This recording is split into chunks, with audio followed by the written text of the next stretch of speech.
Hello, I'm Tara Alderete, Director of Enterprise Learning at Money Management International, a full-service nonprofit credit counseling organization. Whether you want to build cash reserves, plan for retirement, or achieve short and long-term goals, saving and wise investing can help you get there. Becoming familiar with investment principles, risks, strategies, and tools is a good place to start.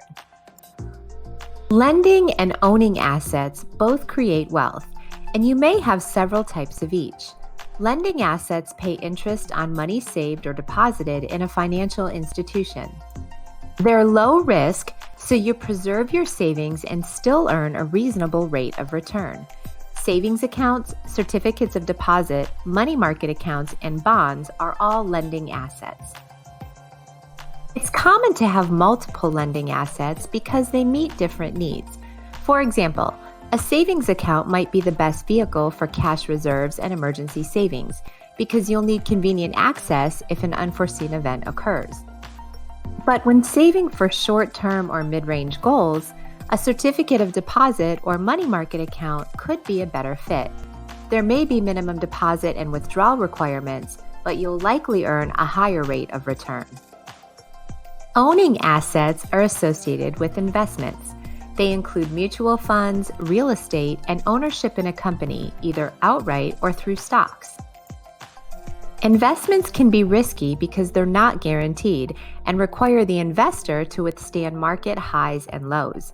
Many investments also include additional costs for commissions, taxes, and fees. But they can yield a much higher rate of return than lending assets. Strategic long-term investments are often good tools when planning for long-term goals like retirement. Both lending assets and owning assets carry risks. For example, if you have bonds and the interest rate rose, the value of your bonds would decrease, so you'd want to lock into a fixed rate of return when rates are high. If you have money in a savings account earning less than the rate of inflation, you'd lose purchasing power even if your investment is protected. Diversification, dividing your savings and investments between lending and owning assets, and asset allocation, spreading investments among different categories, can help you spread risk and avoid losing all of your investments. So when considering strategies and vehicles to help you create wealth, take time to assess your individual risk tolerance, choose diversified holdings that support your goals, and engage trustworthy financial professionals to guide you. Financial professionals specialize in different areas, so it's not uncommon to have several on your team as you build wealth. As with any professional, ask about credentials, check references, and conduct interviews before choosing the financial professionals that will be right for you.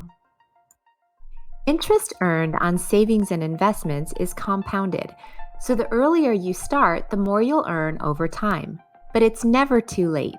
In fact, starting later is better than never starting at all. Here's an example. Avery and James are both earning 11% interest on an initial $10,000 investment. Avery began investing at 26, while James began at 44. With no additional contributions, Avery will have over $500,000 at age 65, while James will have a little less than $90,000. This is Kate. She also began investing at 44. She's saving $300 a month with a 10% rate of return. Because of compound interest, her total contributions will have more than tripled to over $230,000 by age 65. In taking advantage of wealth-building benefits, such as tax-deferred savings with vehicles like individual retirement accounts and 529 education savings plans, and employer-sponsored retirement plans like matching 401k or 403b contributions, profit sharing, or employee stock plans, can further boost your returns and add to your overall wealth.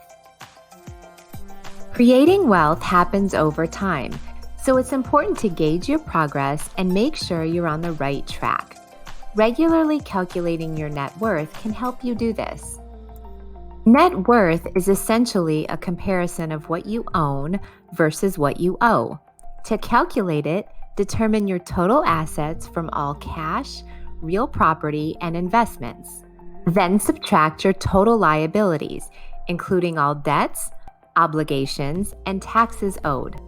The goal is to have a positive net worth that builds over time. Keep your goals in mind and make adjustments if you need to. And remember, building lasting financial wellness and creating wealth is a journey, and many investments require long-term strategy and planning. So track your progress and stay the course, and reach out for help if you need it. Thank you for joining me today. Saving and investing are key pieces in a well-rounded financial plan, and ones that can help you build and preserve wealth for generations to come.